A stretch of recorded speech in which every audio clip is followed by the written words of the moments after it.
Spooky, scary skeletons and shivers down your spine. Shrieking skulls will shock your soul, seal your doom tonight. Spooky, scary skeletons speak with such a screech. It's October 13th, 2017. This is Nerd Bourbon, episode 19. But in order to listen to it, you must solve my riddles 3. I'm Seth Sturgill. Oh, God fucking damn it. That was a good one. I'll give you that. And I am the one true king, Todd Sturgill. Todd, I want to talk to you about Twitch streams. I don't really want to talk about it. Now let's do it. I wish we wouldn't. Just fuck it. Let's just not do any of this. Nerd Bourbon is dead today. You know what? Yeah, let's take the day off and let's just, go to sleep.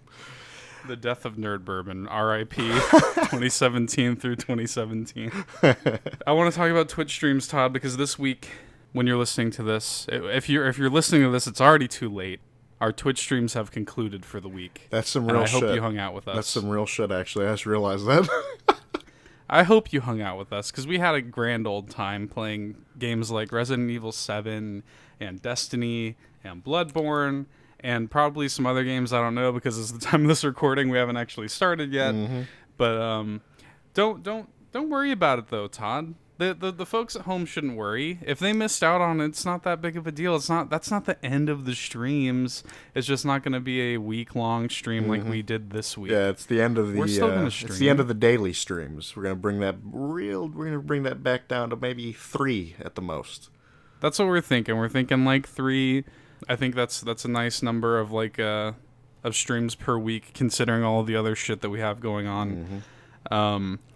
It's not, Twitch is not going to be our bread and butter, but I still think you should subscribe to us there, because we are going to announce regular streams, in subsequent weeks.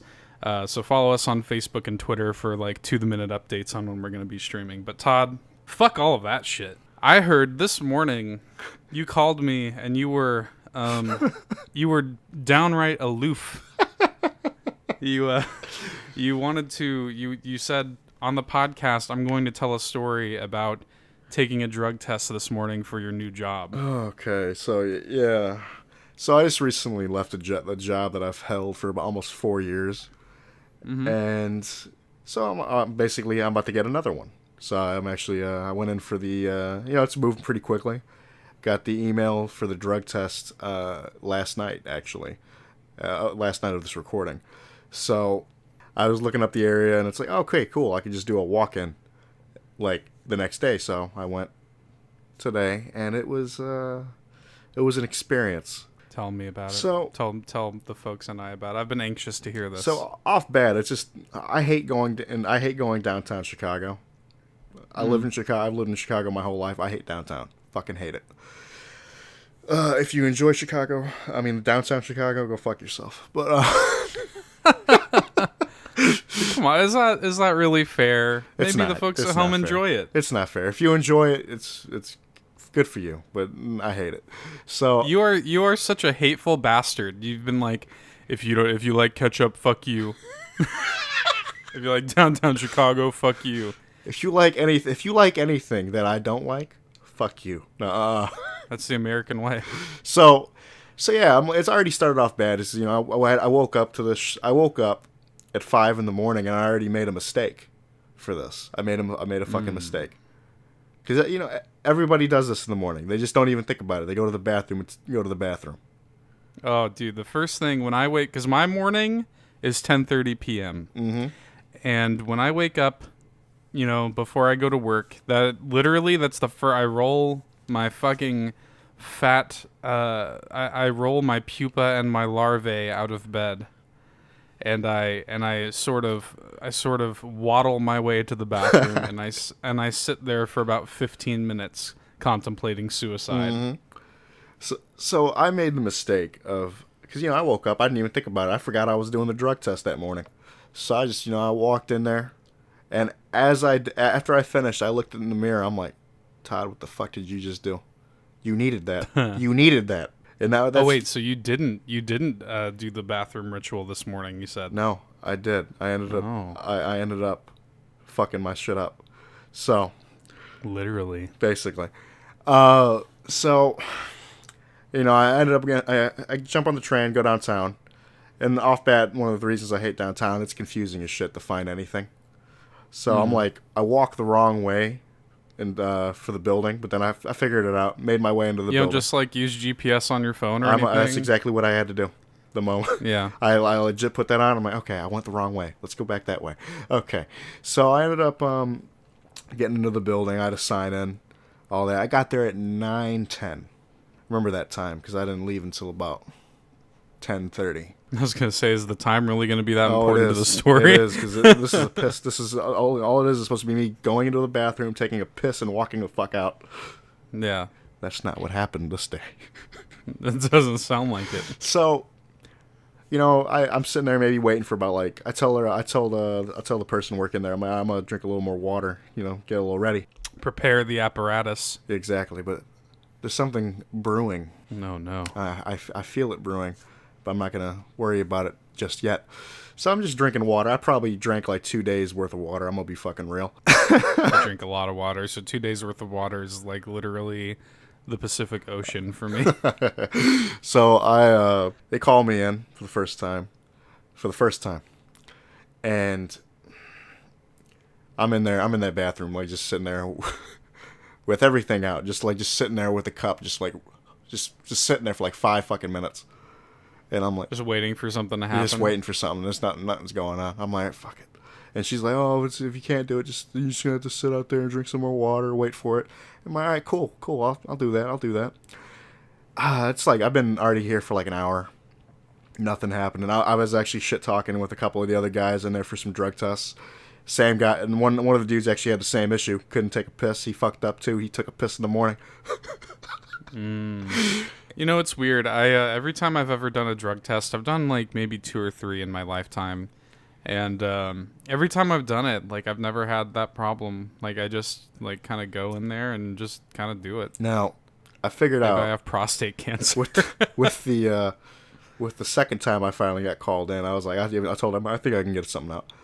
At this point, I've realized what was brewing. Mm-hmm. I had to drop a deuce. Mm-hmm. And now, one of your legendary deuces. Yes. So. So I don't know if this is an issue I have, is when I have to take a shit, I can't take a piss until the shit is out. Do you ever, so hang on. And by the way, this is a quality podcast. This is a quality podcast. Do you ever like, cause see, whenever I have to piss while I'm going to take a shit, like I end up doing both like at the same time. Well, that's the issue. Like that's the thing. Scenario. I had to be doing it at the same time. Oh God. That's the issue. So wait, did you have to sort of like hold the cup under like while you were shitting? Yes. Oh no. Oh no. So I walked back into the room with the in the bathroom, and then she's waiting out there for it. And I'm still, for like 5 minutes, I'm still standing up, and I'm like trying to get this shit going, and I'm like, I think I know what I have to do. This is where I made the decision. I'm like, Todd, I know you don't want to do this to this woman. But fuck it has to happen. I need this job. You don't want to do this to this woman at 10 o'clock in the morning. So she hasn't finished her coffee yet. So I sit there, and I do exactly as what you just described. Oh God. And dude, I legit have to force everything out. It's so bad. It is so bad. You sad man. Dude, and I got up. It was like a walk of shame. Because the thing is, I can't flush it. She has to flush it. So I walked out. I legit walked out. I apologized. I was like, I'm sorry. And she's like, and she walks in with Lysol, all that good shit. So she already knew exactly what was going on. It was real bad. It was stinking up. It was bad. It was real bad. Oh, like you could smell it from outside? Oh, you definitely could. Oh God. Oh, you monster. I felt bad. I felt so bad. And that was probably one of the worst experiences I've ever had in recent memory.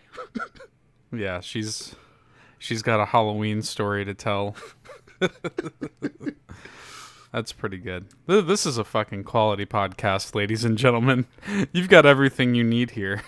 You'll get some terrible stories like that occasionally. It's been 19 episodes, and I think this is the first time we've told a detailed shit story. Yeah. And the thing is So- back in Nerd Bourbon of old, that was actually an episode, I think. Yeah, well, I think I literally like opened an episode one time by regaling you with one of my with one of my shit story archives. Oh yeah, no, you have some good ones. Some good ones. Maybe we'll we'll do the shit special. Oh Jesus Christ! Do the whole poop episode. But if you've come to listen to us talk about poop for 10 minutes, you're in the right place. Let's with that, Todd. What have you been playing this week? So what have yeah, you been actually, since I said I've left my job, I was actually I've been talking to my one buddy that quit this company a long time ago. We've been just kind of talking shit about the company, basically. I'm not gonna say the name, but Yeah. so we've been ended up playing some like Rainbow Six Siege and Battlefield 1 together. And I'm gonna shit on something for Battlefield 1 real quick. Okay. The fucking assignments to unlock the new weapons for the DLC are fucking garbage. Oh, are they still garbage? Dude, they are. So I went on there and I was like, I want to really get the optical variant of this RSC. It's like a medic weapon. It's a 2-shot medic weapon, really good. I wanted to get the optical sight variant. I'm like, all right, cool, what weapon I gotta use? It's like the auto-loading 8.35 or some shit, factory. Bro, this shit is a BB gun. Oh God. This shit is a fucking BB gun. 5 shots, and it's a 3-shotter. So you only getting 1 kill. Wow. So dude, if you run into a group, you're dead.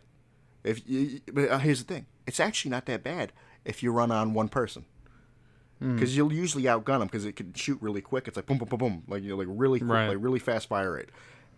But it is so garbage to use, and it's just like I was looking at the other assignments for like the new, because it's like Name of the Tsar came out.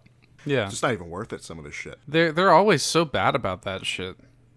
Like the assignments are like never just a fun thing that you would just naturally do. Yeah, like I think the only one that I ever got was just I was actually the regular RSC variant, like the factory edition, and I only got it because it was like getting kills with the sweeper, which I love. I love the sweeper, The sweeper's a good gun. and then it was just like some squad heals or some shit. But oh yeah, by the way, you haven't played the game in a while. They actually have a new fully automatic medic weapon. Okay. That's actually really fucking good. Actually, it has a faster fire rate. Yeah, I sort of like I really, really, really love that game, but I got to a point where I was just kind of like, I really need to put pump the brakes on this. Yeah. Before I know it, Battlefield 2 is gonna come out. I was talking to my buddy about that. He's like, yeah, I mean, they're probably gonna do like World War II next time. Yeah, I'm like, yeah, they're gonna. I don't know about that. I don't know. I don't really know. They're in a weird place because like, it's to the point now where like they can't. I almost wonder if they won't just go World War I again. World War I again?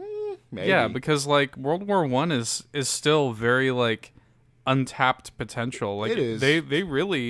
They really were one of the first ones to really like deep dive into it and make a truly great, quality multiplayer experience. I mean, correct me if I'm wrong on World War I. Yeah, there probably is other games, but like they did a really solid job. And But as far as like a high profile, I mean, this is Battlefield, you Yeah. know. As far as like a high profile first person shooter series, I don't think anybody has handled World War I the way that Battlefield 1 did. So, and Call of Duty World War II, it is fine or whatever, but like it's not to the same. I played the beta, and in the beta at least it was not to the same quality standard of Battlefield. So I almost feel like if the next Battlefield was, I mean, kind of weigh their options. If the next Battlefield was a future shooter again, people are over that shit. Yeah, people know what I mean? people are kind of over like the modern and future shooters, definitely. Because we've been dealing with that for the past 7 years at this point or whatever. But again, I've said this a long time ago. It's like you look at the YouTube comments 7 years ago, like when we were still doing World War II and all that. They wanted different shit. They wanted the future shit. You get that for too exactly. long. Now they want the old shit back. Yeah, and then on the flip side of that though, if they go to World War II, they're gonna just look like a Me Too kind of Call of Duty. Yeah, So yeah. I almost feel like the next Battlefield, I might go on record as saying that I predict that the next Battlefield is gonna be one of two things. It is either going to be a sequel to Battlefield 1, straight up another game in World War I, or it's gonna be Bad Company 3. Bad Company 3 would be the best bet for me. Bro, I would legitimately almost be in tears if Bad Company 3 came out. I love Bad Company. It's gonna be one of those two things, I think, and you can take that shit to the bank. Hashtag Seth was right, maybe. But I guess we'll see next E3 when we do our next E3 predictions. And you know, like Rainbow Six Siege, I don't really play it that much. Like I don't play that game seriously. Like I kind of just jump on with my buddy and just kind of like fuck around with it. And 'cause, dude, I play with a dude that has like a sledgehammer. I don't give a shit. I'm just sitting there like running around, putting holes in walls and That's killing pretty good. people. It's fun if you don't give a shit. I mean, there's people that take that shit seriously, and props to them, but I don't. You know, I do have a slight interest in playing that game, but I just feel like I've missed that boat completely. Yeah, like, it's honestly like there's a lot to that game. Like there's a lot like you know, each operator does like different, you know, has different abilities, different like you know, different like kits basically. It's almost like a you know, a hero shooter just about. Yeah, I'll say this. I respect what that game, I really, and I've talked about this in the past, I respect what Ubisoft is doing a lot lately, kind of treating their games as platforms, their multiplayer games specifically. And Rainbow Six Siege is on, its third year of content? Second or third? It's on second or third, I think, because they... Yeah. I gotta tip my hat to that. But I gotta respect that. Ubisoft's been really good about that lately with For Honor and Rainbow Six, and like they've had some of the best selling games of this year for sure, and that's impressive. The only thing I really want to talk about this week is Cuphead. You fucked with this a little bit, right? Yeah, I fucked with it a little bit. Like, and again, like I've been like watching speed runs of it actually. Oh my god, this is gonna be such a good speed game, dude. It's already getting dumb. Like you got people doing the I don't know, you've probably seen a couple speed runs, have you? Yeah, I haven't actually watched them, but I've seen like clips of some. So speed runs. A couple of like the glitches. There's like the weapon swap shit where they're just shooting both shots. Yeah. No, that's the game is really really good.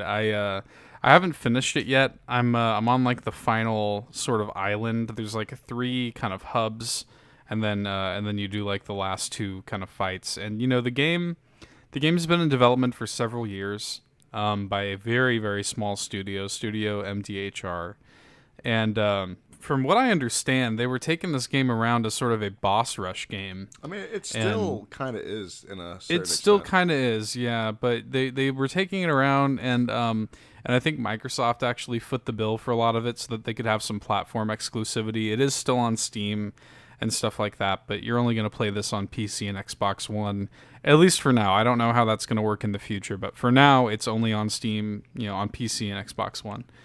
Once Microsoft sort of picked up the bill, development was kind of elongated by quite a bit because people were playing it and they were like, okay, this is cool, but I wish it had like standard levels. So now what the game is, essentially, Cuphead is a beautifully animated 2D combat platformer with a 1920s, 1930s style animation, kind of reminiscent of very, very early cartoons in that era. And it is just, visually, it is perfect looking. And it is some of the most impressive video game animation I've ever seen. Yeah. It's just stunning to look at. It's nuts. Just every frame of animation is fucking impeccable. And like just simply animating this game alone must have taken, I don't even know how long. And it's also got just this pitch perfect gameplay. Just the combat platforming is so precise, and it requires such precision of the player, and it allows for a bunch of things. It taps into that part of my brain, the Super Meat Boy loving part of my brain, and that's why I've always been looking forward to this game. We were watching who were we watching? We were watching Co, I think. Yeah. Co Carnage on Twitch. We were watching him play it the day it came out, and that was when I was really kind of sold on it. I was like, okay, this is the most Seth Sturgill game of 2017, I said. Because it taps in, there's just a part of my brain, there's just that little lizard brain part of me that, like, loves that shit. Like, I'm huge into platformers. It is, like, one of my favorite genres. It's one of the genres I'm best at. And I love I love really precise, really challenging games, and Cuphead is just totally that, and it taps into all of that. It is very, very difficult, but it's very, very fair. I have not encountered a single moment of this game that has felt like bullshit, and that's for a few reasons, right? It's because because of all the precision required, and it does a few things where, like, when you die, it shows your progress through the stage or your progress of the boss's health and stuff like that. So it kind of eggs you on a little bit. It's almost like you want to keep playing because you're like, oh, fuck, I was right there, you know? And it makes you want to, it kind of encourages that one more level mentality. And then at the same time, like, Cuphead for a combat platformer protagonist is actually really powerful. He has kind of a lot of shit at his disposal. You have, like, sort of passive abilities called charms. You have 2 firing rates. You have super moves. I mean, you have kind of a lot at your disposal. So when you die, you're kind of like, well, it's not Cuphead's fault. It's my fault, clearly, because Cuphead's got all this shit. Kind of bringing it back, though, the game was, at least at first, was very just boss to boss to boss to boss.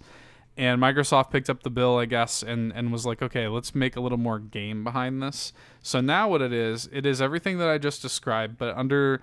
You kind of have these hub worlds, and you kind of go, and it's very primarily still a boss rush game.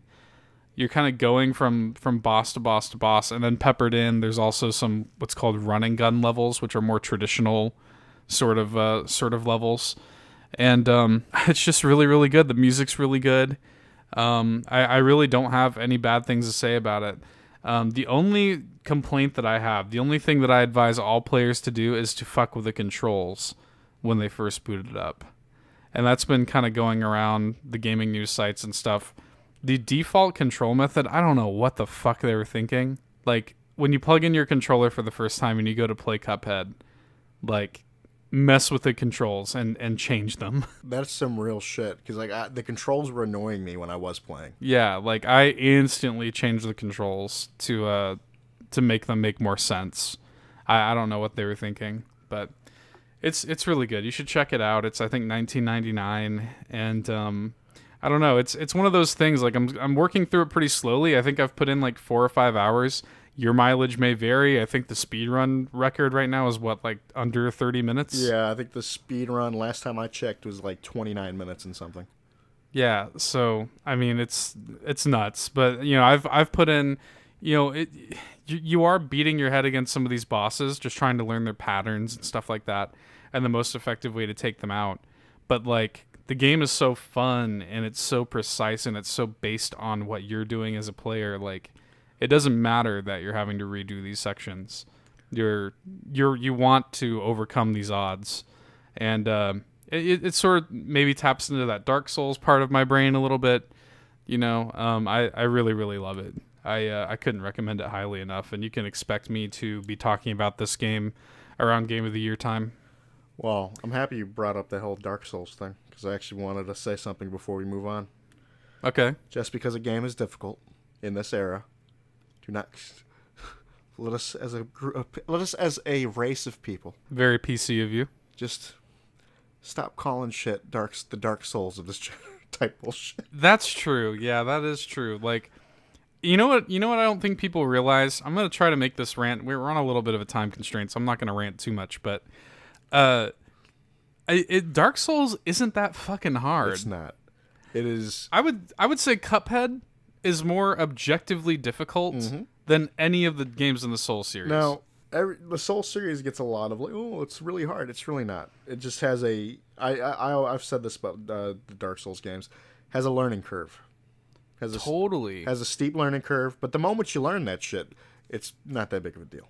That's what the experience of playing the Souls games is. It is literally just learning how to play it. I mean, that's the point.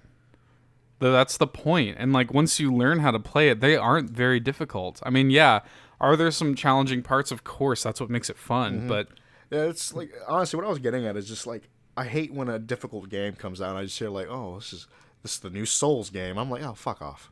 This is the Dark Souls of platformers. I'm like, come on, guys. Yeah, no, I wholeheartedly agree.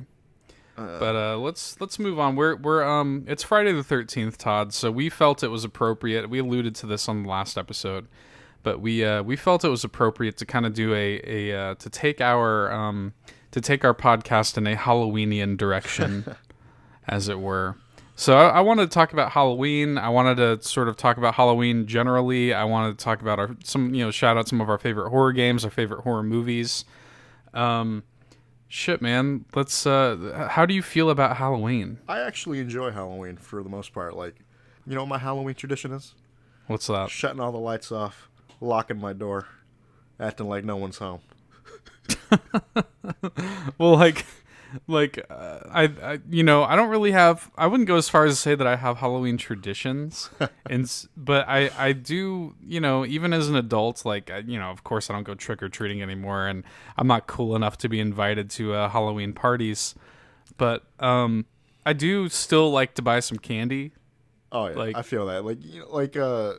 I actually never went trick or treating as a kid. It was hit or miss for me. Yeah, I wanted to talk about this too because you and I both come from very Christian families. Yes, we're in the same family, but yeah. Even within like the sort of subcategories of our family, we both were raised very, very Christian. So were you sort of the fall fest kid? I'd shout you, and then when I heard you mention that like a couple days ago, I'm like, I don't even know what the fuck that is. We just didn't celebrate. Just didn't do anything. We just didn't really do anything. It was just like when like my family would like give out candy. Lord, this is like the most embarrassing shit when I was in school. Oh God.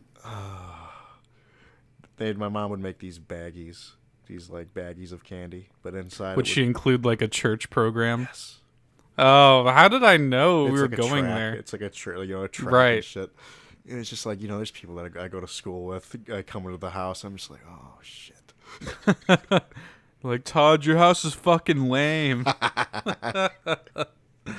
No, I my family never did anything like that. I'm a little surprised, actually. We trick-or-treating was hit or miss when I was a kid because, like, when we were really little, we definitely, like, dressed up and did trick-or-treating, but that was a different time. Like, it was okay to just, like, go around and collect candy from strangers back then. Mm-hmm. This is like this was not 2017. I don't even know if I would be comfortable. I'd probably take my kids trick-or-treating if I had kids today. To be a chaperone at this point. But like when I was really little, I'm talking like even like 9 or 10 or whatever, whenever it was I was trick-or-treating, my parents were just like, oh, fucking go. And, I would kind of go around my neighborhood and get some candy and be back. But eventually, when we got sort of older, we definitely, when I say Fall Fest, that sort of took the place of Halloween because my church every year would do this fall festival as a Halloween replacement. And it was just like, it was still basically Halloween. Like, it was still very, like, they gave out candy and shit like that. But nobody, dressed up. It was without all the devil. Yeah. It was Halloween without the Satan. That was basically what it is. And, shit. But as an adult, the Satan's my favorite part. I like the idea of dressing up, and I like the idea of, like, kind of watching horror movies and stuff like that. I mean, shit, I'm sitting here talking with Todd. I want to watch a scary movie, Sturgill. Damn fucking straight. Do we want to explain what that is for 2 seconds? I don't even know what were we doing? Like, were you here? I was at your house maybe 2 years ago when we were gonna go to Kentucky, and we were up really late because you and I just kind of stayed up all night so that we could sleep on the trip to Kentucky. Yeah. And like we were just sort of, I think your dad was awake with us, and we were perusing like Netflix and Hulu, just trying to find a way to entertain ourselves for several hours. I want to watch. And you just kept going. Movie. You just just in the hazes of like tiredness, you just keep going. I want to watch a scary movie. Like there's like nothing on it, just all this shit. We ended up watching like the Babadook or something like that. Just all this like. Just watching all this weird shit. The Babadook actually isn't that bad. I liked parts of it. Yeah, you're just sitting there I want to watch a scary movie. So now the whole time a lot of like the funny shit that I say is like always in a haze. This is true. We'll tell that story. I know what you're referring to. We'll exactly tell that what some I'm other talking time. about. We'll refer to that another time, maybe in the next episode. But yeah, no, we didn't really go trick or treating too much. So now, as an adult, what Halloween sort of represents to me is just I usually buy like a bag of candy, like a variety bag of shit that I like, some Reese's, some shit that I like, and just I just kind of eat candy and maybe watch a few horror movies, which is maybe a good segue into talking about some of our favorites. There we go. So let's just go. What would you consider to be your favorite horror movie of all time? Of all time? Yeah. Damn. If I had to this is probably something that would change if I actually sat there and thought about it at a different time. Mm-hmm. But at the moment, probably Sinister. Really? Ever? Well, you know what? Let me do a little. I like Sinister. Don't get me wrong. Sinister is a really good modern horror movie. That's my issue. It's like I'm trying to. I need to go back real far back. Yeah, it's so there are a handful of good modern horror movies, and to me, like I like a little substance to my horror movies. Don't get me wrong. I can go for a total gore fest like the Saws of the world, but I do like a little more substance. So when Todd shouts out something like Sinister, I do got to give a shout out to Sinister because Sinister has a pretty good story to it. Nowadays, it's just like I don't get scared in like scary movies, so I would prefer like a solid story in my horror movie instead of just like pure jump scare bullshit. Yeah, my favorite, some of my favorite movies of all time kind of fall into this genre. And my favorite quote-unquote horror movie, it's almost like this sort of... I like horror movies that are almost like towing that line of horror and psychological thriller. And The Shining is my favorite. It's the one that I always point to. When you pair like phrasing it like that, what movie just came to mind I actually really enjoy? What? Shutter Island. Yeah, Shutter Island's good. Yeah. I saw the plot twist coming a mile away. I mean, so did I, but I enjoyed it. It's hilarious. I actually got the plot twist of that. I got the plot twist of that like before I even saw it. Oh, that's hilarious. my friend Cody and his girlfriend at the time came over to my house after they saw it, and I was seeing it like the next day or something like that. And they were like, "Yeah, it's really really good. Like it's all about like this guy sort of investigating this insane asylum or whatever." And I was like, "Oh, does it like turn out that he's actually crazy?" And and Cody just kind of looks at me with like this smile on his face. He's like, "Yes." And he's like, "It's really cool though. I didn't want to be, I didn't want to be an idiot being like, you'll have to find out." But that's a good movie. But I like those horror movies that do sort of like toe that line, that fine line of like horror and psychological thriller. And The Shining is always like, that's my go-to. That's something that always comes to mind when I think of a good horror movie. I also just like really weird shit. Like you brought up when I was compiling sort of a list of things to remember to shout out, you brought up Phantasm and Puppet Master. Yeah, I actually recently watched Phantasm. That is a weird fucking movie.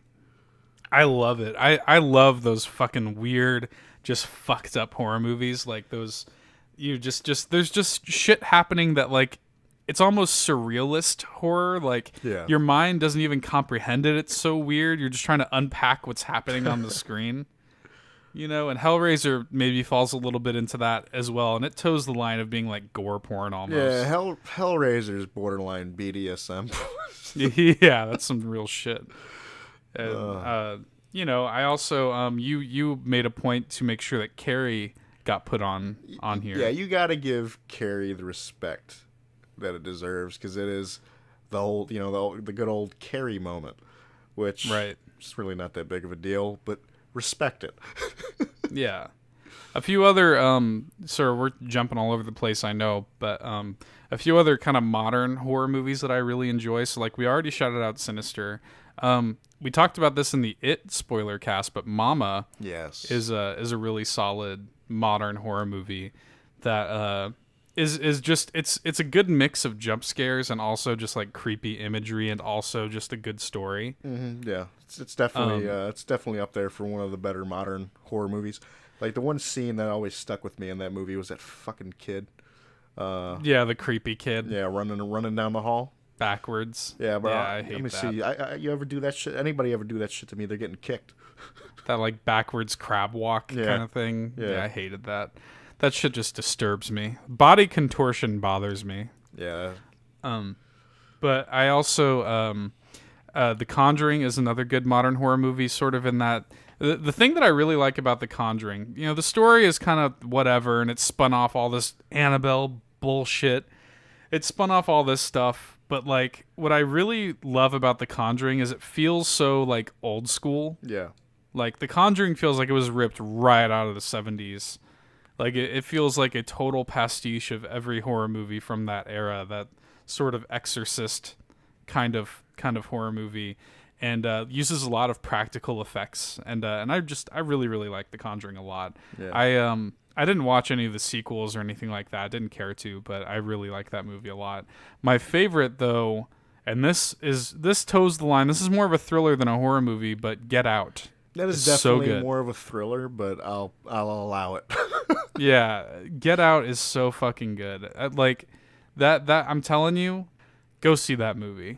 Yeah. That movie is so good. I was shit talking that movie for the longest until I You actually shat watched talk it hard, man. Mm-hmm. Like I was sitting there, I was like up until I was like, oh yeah, I think my girlfriend and I, my now fiance, are gonna go see Get Out, and you're like, oh fuck that movie, I don't give a shit about that movie. And then like even after I saw it, and I was like, no, dude, it's really good. It's probably like one of my favorite movies of the year. I'm telling you, it's like really solid. No, I have no interest in seeing it. Like, you're not even gonna rent it when it comes out? No, I don't give a shit. And then one night, like, I just convinced you to watch it, and you're like, all right, I'll give it to you. That show's pretty good. It's a damn good movie. I'll give it that.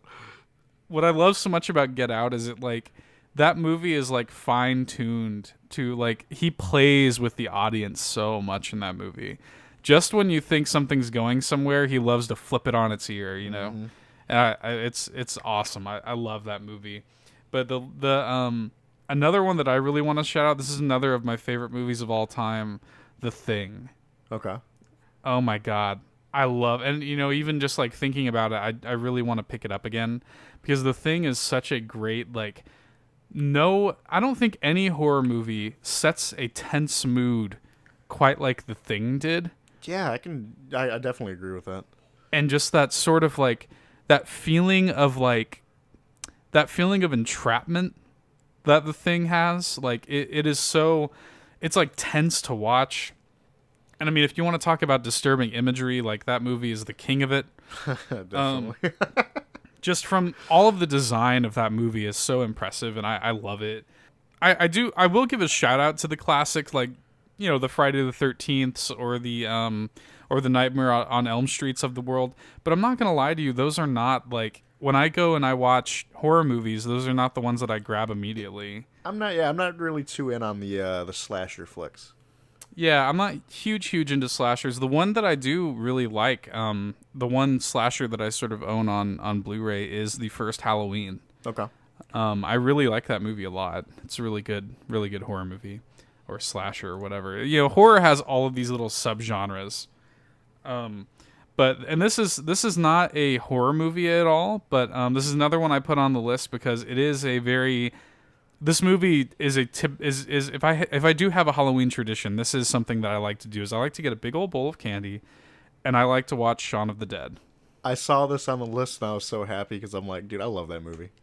That movie is so good. That might be my favorite of the Cornetto trilogy. I Either that or actually Hot agree Fuzz. with you on that. Like, it's kind of like Hot Fuzz is a hot second though, dude.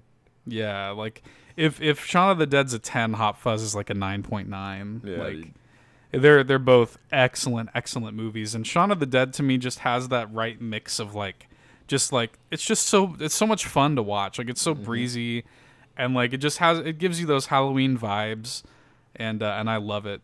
But let's move on. Let's kind of quickly to put a stamp on this. Let's talk about some of our favorite horror games. Do you got any you want to shout out?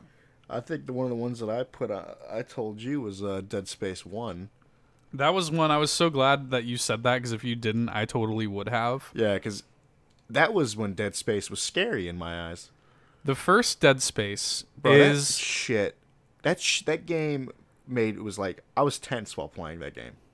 there has not been a game, maybe with the exception of one other game on this list, there has not been a game as scary as the first Dead Space since the first Dead Space came out. That's some real shit.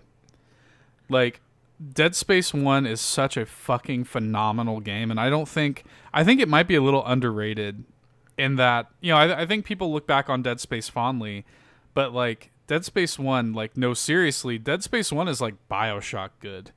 Like, it is so fucking good. The only area that I think Dead Space lacks in is maybe the overarching narrative. Yeah. But, like, that gameplay is so fucking good, and it's terrifying, and, like, some of the best sound design in the business, the most innovative UI, maybe still, like, the way that they handle the HUD in that game is so brilliant. Yes. And, man, Dead Space is a must-play.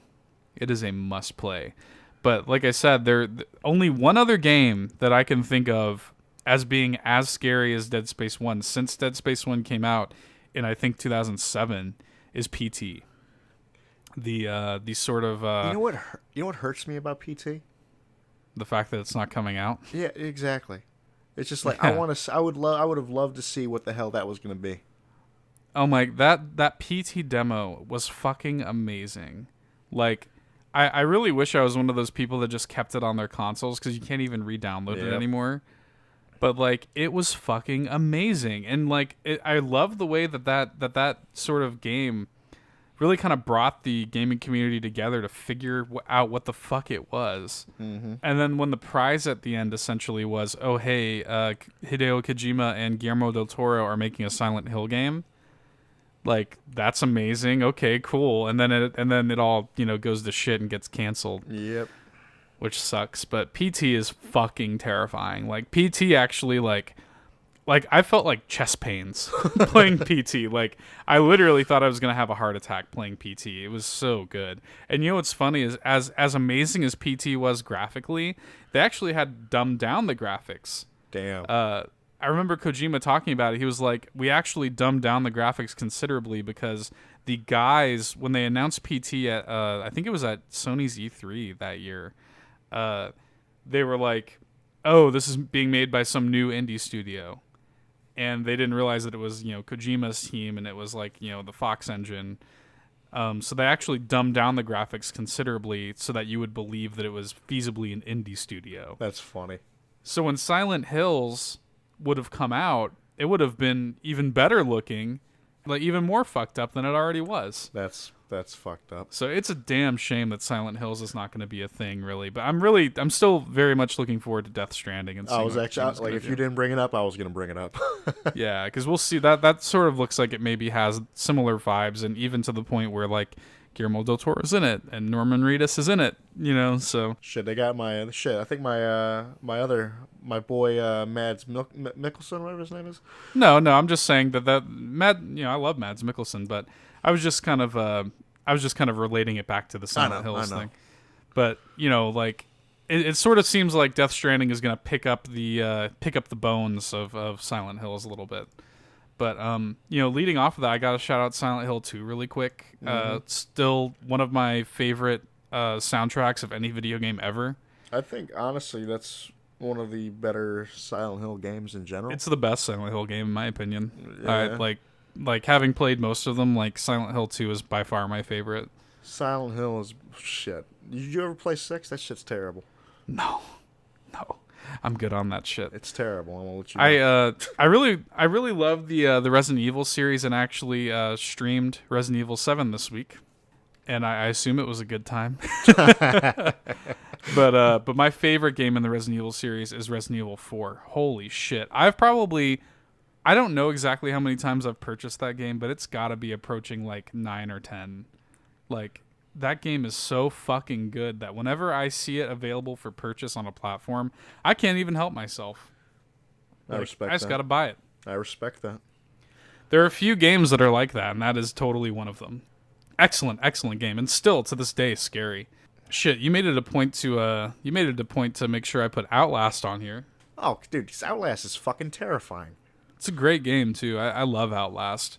I really think that the mechanic of managing the camera in Outlast is a really brilliant game design mechanic that people don't talk about enough. No, that's some real. I definitely agree with that. and makes for a really good horror game. My favorite game of I think 2015 is I think it was 2015 this came out is Soma. Did it come out in 2015? I'm pretty sure it did. Yeah. Damn. I feel like that shit And, just came out recently. Yeah, that game is excellent, and there are moments of that game that are this is by the Amnesia developers. I'm totally blanking on their name, but Frictional I think is their name. That sounds right. And their kind of stamp is like the enemies you cannot fight, you just have to kind of run away from them. And I really don't think that it really had a place in Soma, but Soma was still very scary and very tense all the way through, and had an excellent story. I loved, as a piece of fiction, like that was ultimately what made Soma top everything else that came out in 2015 for me, or whatever fucking year it was. Was its story. Like I loved, like Soma was the game that I kept thinking about, and man, if you like sort of like first person kind of thrillers or like psychological, very very smart stories, like I highly recommend Soma.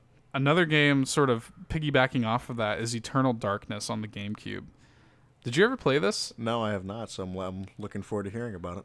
A must play on the GameCube. A must play. And if they re-release this on Switch, if they do wind up doing the rumored GameCube Virtual Console, I'm afraid that I will have to force you to play it. It is the best Lovecraft game ever made. Oh, okay. Yeah, I'm intrigued. Yeah, I mean, sort of bringing up Lovecraft again. We went in that Lovecraftian direction with the last episode, but it is the best Lovecraft game ever made, in my opinion. It is definitely like it plays with the insanity thing, and it actually does some really cool like game design things with it. And that's all I'll say, because I really want you to play it. Okay. But Eternal Darkness is another game where I'm just like, when I think of horror or like trippy kind of games like that, that's up there. I think a perfect game for you to play this holiday season, be it you or just anybody listening, is Until Dawn. Such a great, like, you can play through this entire thing in like 1 or 2 sittings with your girlfriend or boyfriend or whatever. And you could just like, you can kind of make decisions together, or, even with your whole family. Like, it's such a goofy, like kind of not too self-serious kind of horror game. It's excellent. I really, really liked it. I had a great time with Until Dawn. And it was actually free on PlayStation Plus, I think, recently. Damn, really? So if you didn't get on that, I think you can still find it for like literally like $9.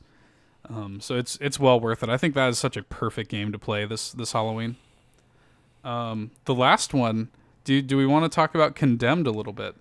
Yeah, honestly, because when I was younger, dude, Condemned scared the shit out of me. Now, are you talking about the first one or the second one? Dude, the second one too. Shit.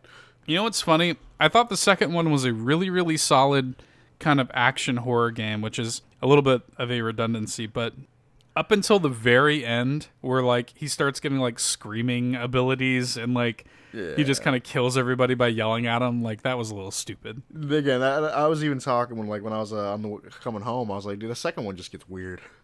It gets so dumb. But like I will say this though, in Condemned 2, there is that level where you're like in a cabin with like a grizzly bear. Yeah. And that shit was tense. That shit was fucking scary. Like that alone. And and there's a moment in Condemned 2 where you go to like a doll factory. Mm-hmm.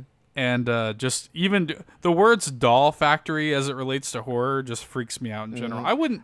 I wouldn't go to a doll, even as a kid, I wouldn't go to a doll factory in broad fucking daylight surrounded by policemen and adults. Like, that shit's just fucking creepy, man. That's my, like, I think whenever they did the mannequin bullshit in those games, too. Yes. They did that so well. Fucking mannequins, bro. It's essentially, the mannequins are they're essentially weeping angels, right? Where, like, you turn around and they're right there, But they pulled it off so effectively. Yeah. And I don't know, man. Like, I just wanted to, give some recommendations to the fine folks who, it's Friday the 13th. Halloween's coming up. You might want to get into the spirit. we're kind of focusing on Halloween stuff with our streams this month. So, kind of get into the spirit with us. And, Halloween for me plays second fiddle to things like Thanksgiving and Christmas. But I do got to respect Halloween. And I do got to respect a good horror game, a good horror movie. And I think we talked about a good amount of them today. Is there anything else you want to bring up before we put a bow on this shit? I think that's about it. Beautiful. You've been listening to Nerd Bourbon. If you had a good time listening to us talk about Halloween shit and and talk about poop, throw us a follow or a sub on whatever service you'd like to listen to us on. If there is not a service that we're on that you'd like to listen to us on, let me know so I can fix that. You can also find us online at Facebook at facebook.com/nerdbourbon. We're at nerdbourbon on Twitter, at nerdbourbon on Twitch. And beyond that, the best and only way for us to grow is if you tell your friends. So thank you guys so much for listening. Happy Halloween. Get fucking dunked on. Bye. And I hope you've enjoyed the rise of Tater Todd. See ya.